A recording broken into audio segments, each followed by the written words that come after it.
We've got a number of different things we're looking at.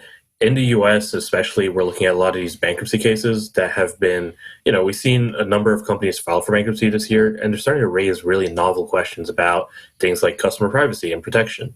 If you're a user of a crypto exchange that filed for bankruptcy, chances are in the bankruptcy court, there's a discussion about whether or not your name, your personal identifying information, your holdings perhaps, should be released to the court and therefore to the wider public, or whether that information should be redacted, which is obviously not something I think most crypto users are thinking about when they're signing up for an exchange or a lender.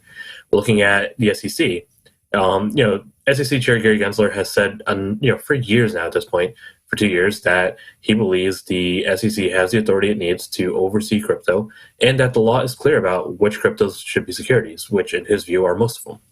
And more recently, we're starting to see officials with the SEC, such as Enforcement Director Gurpreet Grewal, say that, quote, the runway, I think, is shrinking. So they're kind of signaling that they might actually start cracking down on these crypto exchanges for not registering as securities platforms. And next year, might be the year we see some of this actually take place. We're looking for legislation, whether or not Congress is going to actually pass any laws and say, okay, well, we're going to regulate stablecoins, or we're going to regulate, crypto trading platforms. It might happen. I think the stablecoin bill seems to be the best bet so far, but it doesn't look quite as likely just yet. It seems it's going to take a while. Around the world, we're looking at just kind of regulation more broadly. Europe's markets and crypto assets legislation.